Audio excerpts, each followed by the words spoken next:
and we've got a great agenda planned for you. Probably our best to date.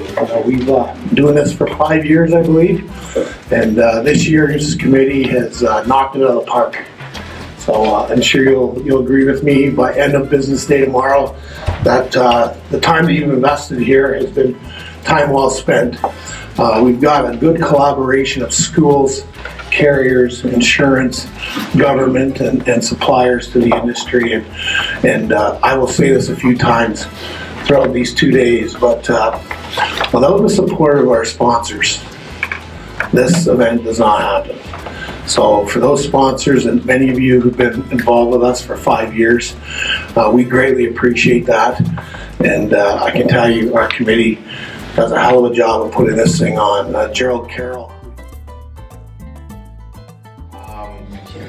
I don't know what it is about our conferences and snow, but apparently it's going to be a new trend. Again, Gerald, thank you very, very much. Great turnout.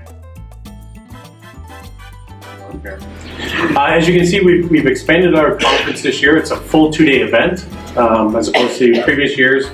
We spent about a day and a quarter, day and a half, so it's a full 2-day event, finishing off with a cocktail party this evening.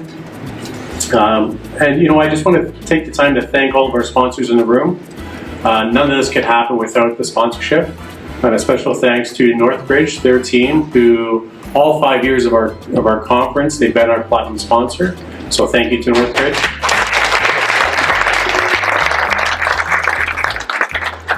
Happy to announce that we sold out on this event of 125 delegates. So it's great that we've sold out the event. We've got a lot of great speakers, panelists, industry experts. We have inviting the ministry and myself to your 5th annual conference. This is actually amazing, and it's our pleasure to be here today. As partners and key stakeholders, I'm pleased again to be here today. At the end of the day, we are all in here one way or another, and the membership as well, and making our roads safer. We're actually... Good morning, everyone. First, I just want to start by thanking TTSAO for this amazing opportunity to be back so soon to present this life-saving message. And it truly is a life-saving message. And I'm so glad that I get to stand here before you today. And I'm so thankful for the partnership that we have with TTSAO. It's opened up a lot of doors. So, human trafficking is modern-day slavery.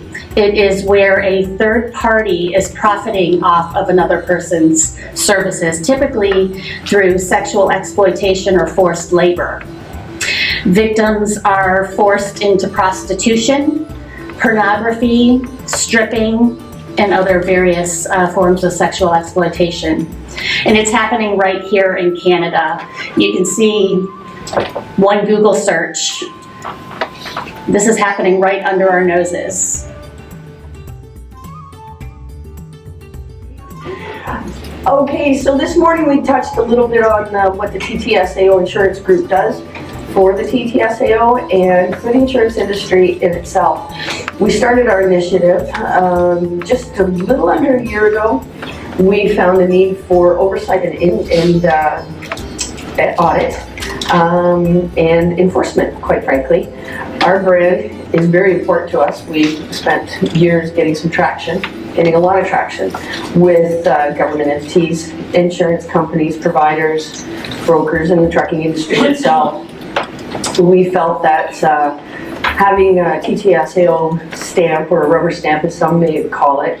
Yes, we do this process, yes, we have that. But if they're not able to produce the documentation to reinforce that, it doesn't go well. And so far, I've run into one that has had some issues, and I've run into some that are very good with their paperwork.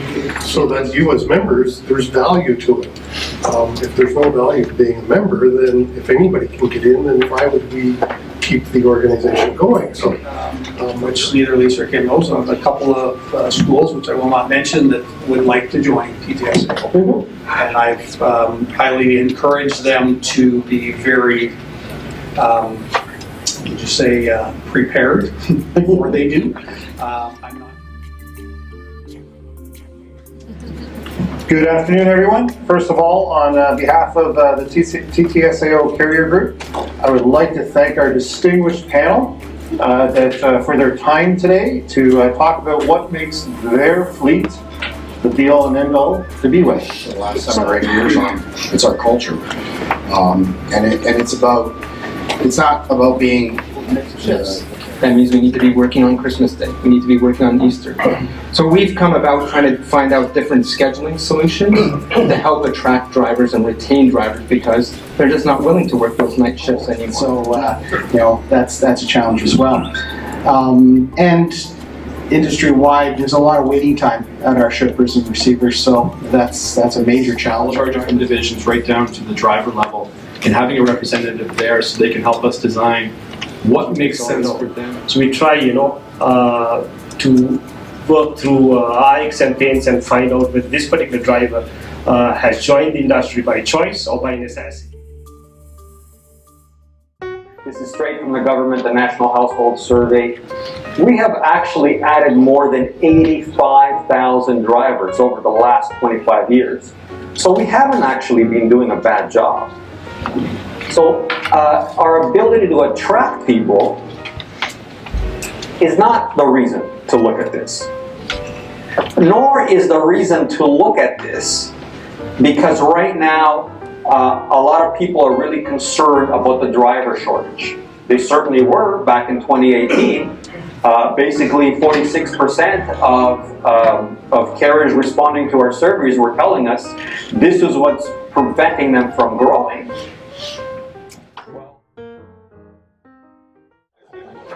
So I just want to introduce Dave McDonald, who is the sponsor from Revolution Staffing, sponsor for our cocktail party, and Phil Fletcher from Chet. So I'm just going to do a little bio on both, and then we'll get going on a one-on-one interview here. That was a little muted. Credentials to it. We're looking at personal background. There's some recommendations from previous employment that look attractive. And I'm taking a look at the training, and I'm looking at your scores in training. We really did a good job in your training, didn't you? Boy, I went to Carrot, yes. That was anticipated. So are you... Yeah, they've invested that money. Sure. That's a much better education experience than what I had. Okay, I was out the money for my education. So from your opinion, obviously, what's the biggest reason why carriers should have their own driving school? I think that my sense is that there's a trend in the business for more of these. I think you told me the other day that there's been 3 or 4 new carrier-based training schools in the past 2 or 3 years. Driving is next to living. Drive safely.